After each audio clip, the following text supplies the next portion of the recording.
Alright, so here we are in team preview for game 1 of this top 4 set. On the left we see Leonard's team, which is Mimikyu, Torkoal, Mudsdale, Drampa, Hariyama, and Lucario. On the right we have Carlos's team, which is Arcanine, Snorlax, Drampa, Metagross, Smeargle, and Oranguru. So both teams have a Trick Room element. Leonard's team definitely heavily favors the Trick Room side, definitely wants to go slow. Most players do use Snorlax as a bit of a Trick Room counter. However, on Leonard's side of the field, we do see Hariyama and Lucario, two powerful fighting type attacks, or fighting type attackers that can really try and keep Snorlax from being able to do what it wants to do. I definitely expect to see at least one or even both of them, given that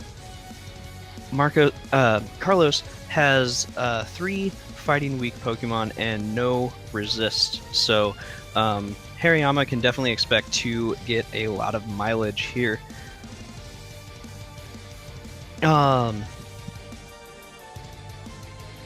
We can definitely potentially see Arcanine on Carlos's side, making a big impact, being able to intimidate the special attackers, or the physical attackers on Leonard's side, and really slow down their damage output to give him time to set up the game that he wants to play.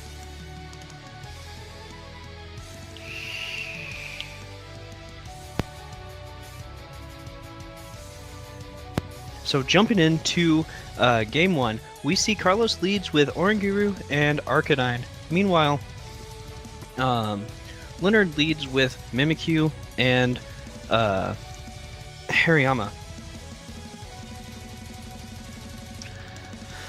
So Mimikyu going to be able to set Trick Room here if he wants to. Oranguru also able to set Trick Room if Carlos wants to, or if Carlos wants to predict the Trick Room on Mimikyu and just neutralize it by also going for Trick Room to undo it. Arcanine, rather, my apologies, fires off an Intimidate, which hits both of these physical attackers, going to definitely lower their damage output by a little bit. Now, Hariyama will be able to hit a Fake Out onto Arcanine. Most of the time, players don't Fake Out Oranguru because it can have the ability Inner Focus, preventing it from flinching in the first place. As rather than setting a Trick Room, Mimikyu goes for a Swords Dance, so that's going to put it at +1 attack rather than being at -1. And we see the Flame Orb activate on Hariyama, indicating that that is indeed a Guts Hariyama, meaning its damage output will be boosted rather than decreased by the burn. So Leonard sets up there just a Fake Out. Not a lot of damage is dealt, but he does set up in a way that he's going to be able to deal more damage on this turn than he did previously. So Arcanine goes for a Snarl. Not going to really do anything as far as lowering the special attack, but it does get a little bit of chip, and it breaks the disguise of Mimikyu, which is definitely important, gives him a chance to attack into Mimikyu later. Now, Oranguru goes for the Foul Play, which is going to be based off of Mimikyu's attack stat, which had been increased thanks to its Swords Dance, so that Foul Play did do more damage to Mimikyu than it would otherwise. Meanwhile, the Hariyama goes for a close combat into Oranguru and deals a little less than 50% damage, lowering both of Hariyama's defenses for the trouble. And Trick Room does go up, so now it's likely that Hariyama is going to be the first Pokemon to move on the field. And it will be able to fire off very powerful close combats still into either one of these targets. Mimikyu, a little bit more threatened, due to most likely being slower than Oranguru, going to be able to take, not going to be able to take another Foul Play, as this close combat fails to KO Oranguru, leaving it with just a sliver of health, which it heals back half.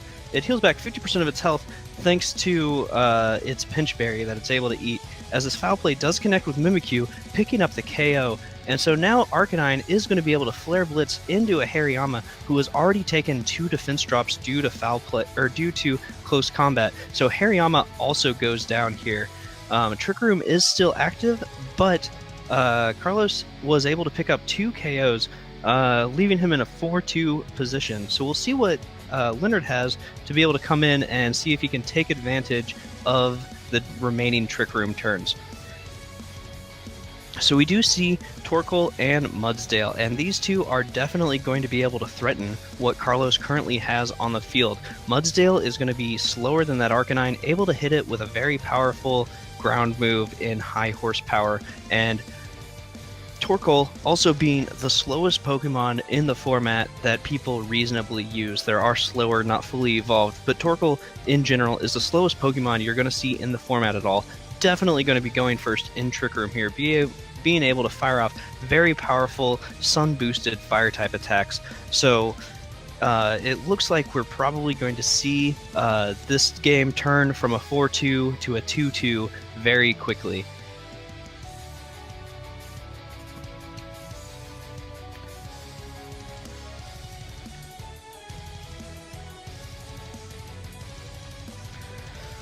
So Carlos decides he doesn't want to leave Snorlax, or he doesn't want to leave Arcanine just to take a high horsepower, and brings in Snorlax, which will be able to take these hits quite a bit better. Snorlax does have quite a bit of bulk, which is going to be very helpful in taking these attacks, as Torkoal goes for an Eruption. So that's going to be 150 base power in Sun, meaning it's dealing a ton of damage. It does 70% to Snorlax. That is on a critical hit, which is really unfortunate for Carlos because he takes more damage than maybe he would have. And after a high horsepower, he's down to just under 40%, having eaten his Pinch Berry on Snorlax. Definitely a smart protect on Oranguru there, though. Keeping it alive, giving it a chance to maybe do something else. And Carlos decides he doesn't want to lose Oranguru just yet. It's probably going to be a pretty useful Pokemon to have. And so he brings in Arcanine, which will be able to intimidate the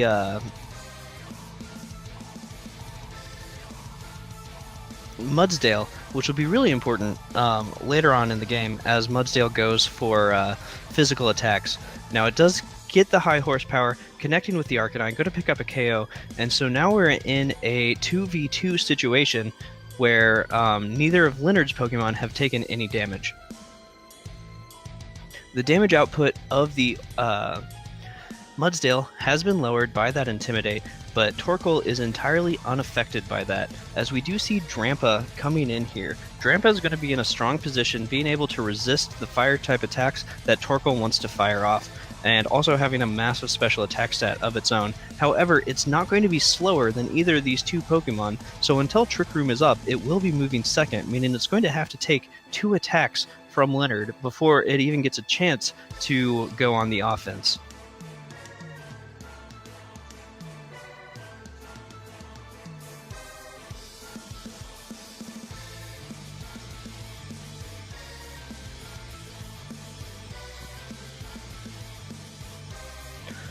So if it's an option, Carlos definitely could go for the Protects to try and stall out the rest of Trick Room, try and get to where Trick Room ends and he can just fire off attacks on his own. So the Torkoal goes for an Eruption, Oranguru protects, so only Drampa will be taking damage this turn. And that deals just under 50%, so that's quite a bit of damage already, as Drampa goes for the Hyper Voice into only the Torkoal, and Torkoal takes quite a bit of damage, and Trick Room ends. So that means Drampa is going to be moving before either of Leonard's Pokemon, able to fire off that very powerful Hyper Voice that we see did about 70% to the Torkoal. And Oranguru also has the option to instruct it, meaning that Drampa could fire off 2 Hyper Voices this turn, dealing a massive amount of damage. So Leonard goes for the Protect on his Torkoal. He doesn't want it to get KO'd, and what that also means is that when Drampa hits 2 of these Hyper Voices, it won't KO Torkoal on the first one, meaning both of these will be spread damage reduced attacks onto the Mudsdale. However, it looks like after that first one, it will be enough to pick up the KO. But we do see that Mudsdale is actually faster than the Drampa, firing off a Z ground. If that goes into Drampa, that can seriously change the pace of this game.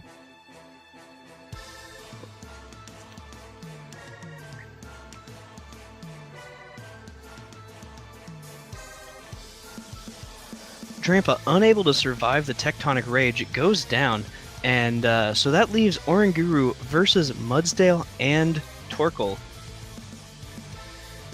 So that's a really key KO, because if Oranguru is left with just Foul Play to deal damage, he's not going to be able to bust through this Mudsdale by giving it more and more stamina boost. It's going to take less and less damage each time it is attacked, and so that definitely gives Leonard an advantage of this 2v1 situation, where even though he's going to be moving second and taking damage, he will be able to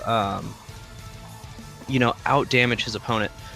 So the Foul Play goes into Mudsdale, only does about 10% damage or so, not very much at all, and the high horsepower does connect. That's going to deal a fair chunk to Oranguru, about half of what it had remaining, as the Flamethrower from Torkoal also connects and is enough to pick up the KO.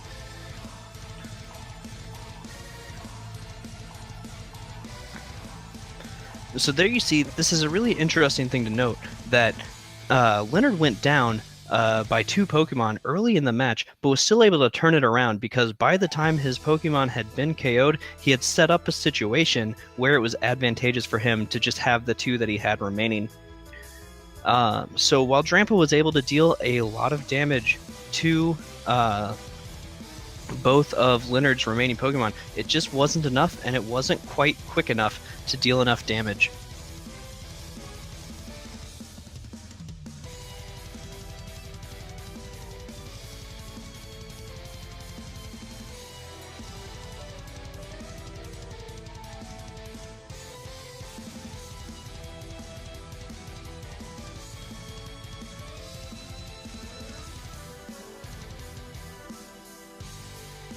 So back in Team Preview, Leonard was really able to capitalize on those Trick Room turns once he had it set up. So that's something that Carlos is going to need to keep in mind going into Game 2, is that if Trick Room goes up, while he does have a strong Trick Room component against most teams, Leonard does have Pokemon slower than his own. So he needs to be careful playing in Trick Room, but also playing out of Trick Room, because as we saw, that Mudsdale was faster than Carlos's Drampa outside of Trick Room.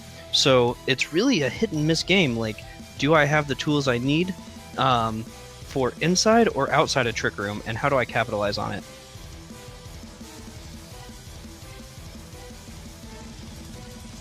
And of course, Leonard, that game was definitely very close, and Carlos played very well, so he's definitely thinking, what am I going to have to change to make sure I maintain the upper hand?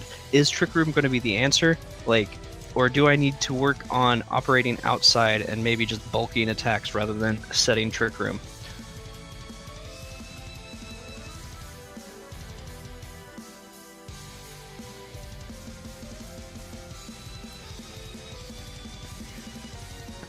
So we see Carlos leading with Smeargle, Oranguru into Leonard's Mimikyu and Hariyama. So Smeargle can potentially fire off a Fake Out, preventing Hariyama from doing so, which is what he does. And Mimikyu goes straight for the Play Rough into the Smeargle, and that's bringing it down to just a sliver of HP as Trick Room goes up, set by Hariyama. That's a little bit interesting to me, because not set by Hariyama, set by Oranguru. Because Hariyama is still going to be the slowest thing on the field, meaning it will move first in Trick Room. So it's definitely interesting that is what Carlos wanted to play. Maybe he was thinking that Mimikyu was going to go straight for the Trick Room right away, and he wanted to undo it, given that he has a faster mode on the field right now. Or maybe he was just thinking, you know what, if I set Trick Room and then I manage to sacrifice Smeargle somehow, then I can bring in my own sweeper and take advantage of it before Leonard has his slower Pokemon on the field. So we do see Carlos going ahead and withdrawing his Oranguru. He doesn't want it to take any damage from the Hariyama right now, and instead he goes for a Follow Me with Smeargle. So that's going to help to protect the Snorlax from whatever Hariyama could have been doing, which would be that close combat, which would deal a massive amount of damage to the Snorlax if he had left it there to take the hit.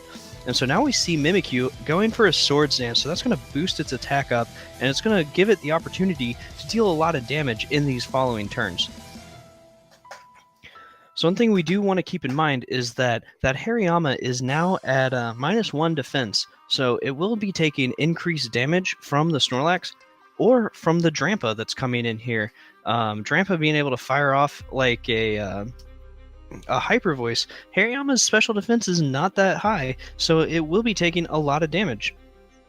However, if Drampa fires off a Hyper Voice, Mimikyu will take no damage due to being a Ghost type and being immune to that. So it's definitely a something that Carlos has to think of as Leonard brings out his Hariyama, resets those defense drops, and also gives him the chance to bring it back in for Fake Out later. Snorlax goes for a Curse, which is going to be really important. It's going to slow Snorlax down just a little bit, so it's going to be faster in Trick Room, and it's also going to help it take the attacks from Mimikyu just a little bit better. As Drampa goes for the Dragon Pulse into what was the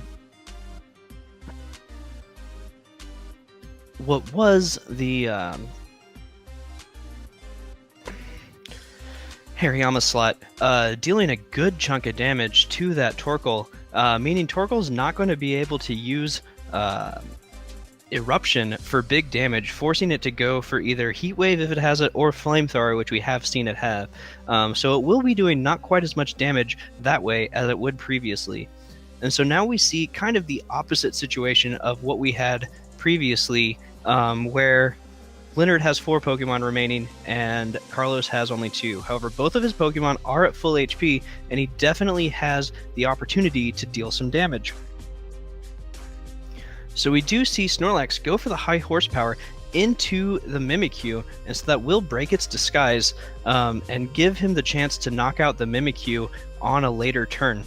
As Flamethrower connects with the Protect on Oranguru, and Play Rough also goes in to protect on the Oranguru. So that's a really good protect by Carlos, and while it looks like, oh, he didn't deal any damage, he did get the disguise busted on Mimikyu, meaning he'll be able to KO it on this turn with a combination of the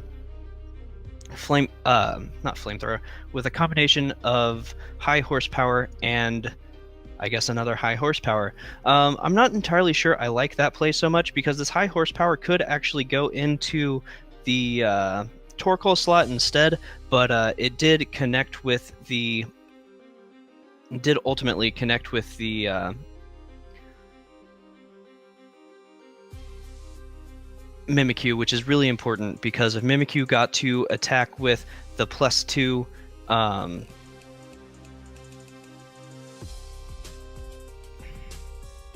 Play Rough that we've seen, that would have been enough to KO Oranguru, which definitely isn't something that Carlos wants to deal with. So we do see the Mudsdale hit the field, which will be faster than the Snorlax, although I think slower than the Oranguru. So Oranguru does have a chance to deal some damage here on its own if it goes for a Foul Play into the Torkoal. But he could also just reset Trick Room.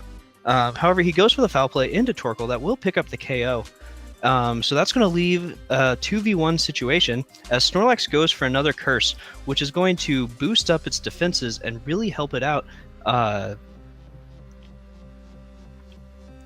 against the attacks that we could be seeing coming into it from Hariyama. We'll have to see if +2 Snorlax is able to survive a Hariyama close combat or not. But that was definitely the best turn that Carlos could have had, allowing him to get some extra defense boost and also removing the threat of Torkoal from the field, which makes it a lot safer for him to set Trick Room again. So Leonard taking his full time, a lot of people are like, why are you taking your full time? You know you have to send in your Hariyama. He's not thinking about whether or not to send in Hariyama. He's thinking about, what do I do on the turn that I have Hariyama? Because right now, he gets another 45 seconds to think. You definitely want to have your game plan, and in a high-stakes match, take all the time you can. Make sure you make the best play you can. So that's just a good thing that good players are going to do when they have the opportunity to think about a couple turns in advance. They're going to do it. So now you see, is Hariyama going to fake out into the Oranguru? Is it going to just go straight on the offensive into Snorlax? Is Oranguru in a position where it can set Trick Room? The answer is probably not. But we'll see, obviously. As the fake out goes into Snorlax, I imagine the Z-Ground is going into Oranguru to get it off the field. To prevent Carlos from even setting Trick Room in the first place. And we do see the not Continental Crush, Tectonic Rage going into Oranguru. That's going to deal enough damage to KO Oranguru, leaving just Snorlax versus Hariyama and Mudsdale. So Snorlax will be forced to take an attack from Hariyama. If Hariyama is able to deal enough damage with close combat, then that could just seal up the game. However, if it's not, then that definitely puts Snorlax in a position where it can KO Hariyama and then potentially, recycle back its berries until it gets a chance to KO the Mudsdale. So we'll have to see how much damage this close combat does. Into the +2 Snorlax, it's not quite enough to pick up the KO, and so that's going to be huge. Snorlax is going to eat its berry right here, restoring half of its HP. And being at +2 defense is going to have a much better chance of surviving the close combat coming in from the Mudsdale, which it looks like it's going to be able to take another one, meaning it does have a chance to go for a recycle or go straight on the offensive into that Mudsdale. So it's really going to make a difference here on if this next close combat is enough to pick up the KO. If it's not going to be enough, will he want to just go for the return into the Mudsdale and hope to pick up a KO at +2 attack, and Mudsdale being at -1 defense? It's probably enough to pick up the KO. Probably safest to just go for the attack. That way you don't leave yourself open to more crits. But close combat is enough to pick up the KO, and so that's going to send Leonard as our second finalist to this last match. Really well played by both players. I definitely think Carlos capitalized on every opportunity he got and just unfortunately wasn't able to deal enough damage. That last turn, those damage rolls, I couldn't tell if it was going to be enough to KO. Unfortunately, it was. So great 2 games from Leonard, great 2 games from Carlos, and I'm really excited to see how Leonard faces up against Tom in the finals.